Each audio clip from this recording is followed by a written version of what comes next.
Hi, we're Patty, Don, and Bill, and we're going to introduce you to something that we have been working on for a number of years.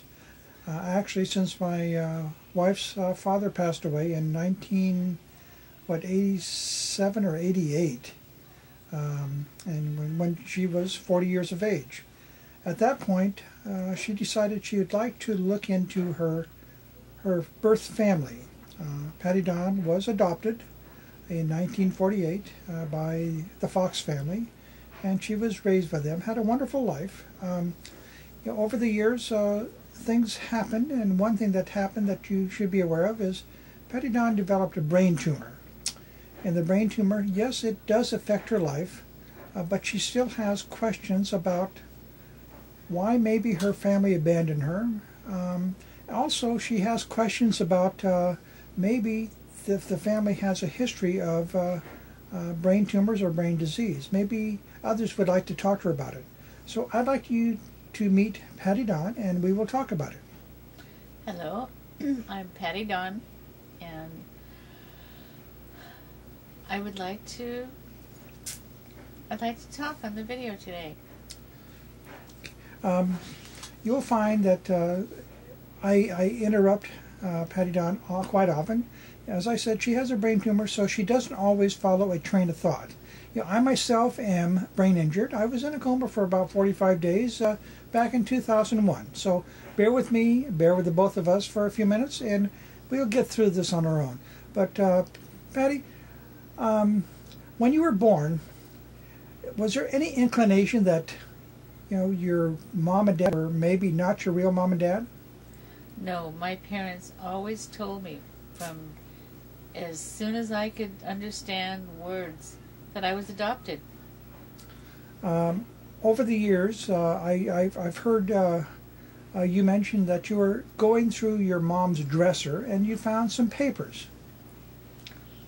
Yes, my parents didn't tell me any names or specifics or anything, but I did find my adoption papers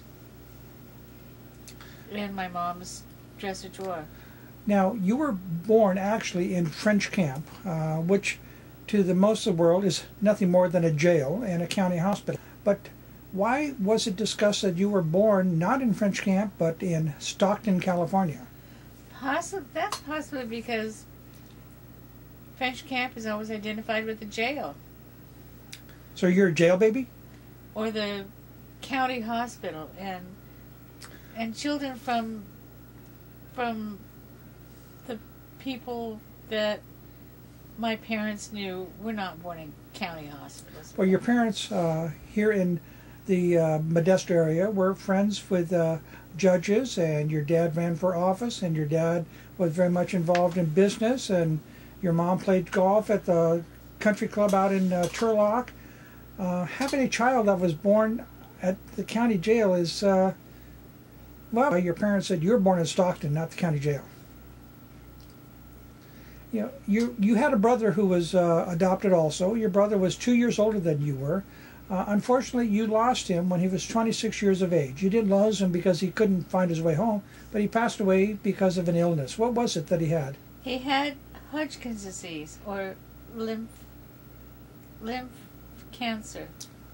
Okay, now were there any indications that maybe there was something wrong with your brother as he was growing up? When he was growing up, he slept a lot. Okay. Now, as you were growing up in 1965, you were involved in an automobile accident where you tried to move a PG&E truck with your... I was driving my puppies to the vet, and apparently I passed out while I was driving. I had headaches. I'd had severe headaches. You're not using the word child prodigy, but where did your parents anticipate you going to school once you graduated from high school? They expected me to go to Stanford. When I was a small child, it was determined that I had a high IQ. So your parents kind of pushed you to learn as much as you can, as quick as you can. But as we learn as much as we can, as quick as we can, sometimes we get overloaded, don't we? That's all I knew. That's what I knew. You also tried to move a PG&E truck in February of 1965. That was after having severe headaches. So getting back to maybe our parents pushed us a little bit too hard. You know, you currently, I won't give your age because you'll hit me later on, but you are a full-time student at De Anza College and you're studying film. You're Yes. carrying a little bit higher than a 3.0 GPA, which means that your intelligence is still there, correct? I guess so. Um, Oh, after my accident, I was concerned. I said, has my IQ changed? I asked the doctors, and I said, has my IQ changed because I had a head injury? No, your IQ doesn't change. I was told that your IQ doesn't change, just your ability to use it. well, we're making films. There's going to be a series of films trying to find out a little bit about you. Now, what was the names of your birth family? Gaunt, G-A-U-N-T, or G-A-U-N-T-T. And the name of your birth mother? Mary Ellen Brown Gant. And your birth father? William David Gant. And your birth mother was what, 33 when you were born? I think so. And your birth father was 43 when you were born? I think so, approximately. Now, we took a trip to the county courthouse in Stockton to look up your birth records. On your birth records, it indicated that your father had died,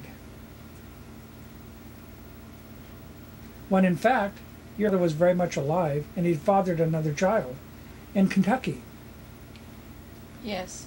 Got around a little bit, didn't he? My birth mother had to do that, I guess, in order to put me up for adoption, because she would have needed both parents' signature on the adoption papers. Now, are you telling me then that And he was gone. did the Gant family not step in and take care of their own family? There were, after all, 6 of you. And with Darlene, your stepsister, there were 7 of you. I don't know. On Law and Order, it dealt with what happens to families when the mother abandons the child. Now, in your birth certificate, did it state you were abandoned? Yes. Did On my you? birth certificate or the adoption papers, it said I was an abandoned baby. But in fact, you weren't really abandoned. Your mom sold you for about $15,000, didn't she? I guess. And then she did what? Took off for Iowa? Iowa. Corinda, Iowa? Approximately, yes. She didn't have the time to raise you, take the time to raise you. She had 6 other kids. No, she had 5 others that were left in Texas. She made no attempt to bond with any of you. For that matter, when she left Texas to have you, she left her firstborn daughter, Billy Earl, in charge of the other 4 children, or 5 children that were at home. The 5 children were Billy Earl,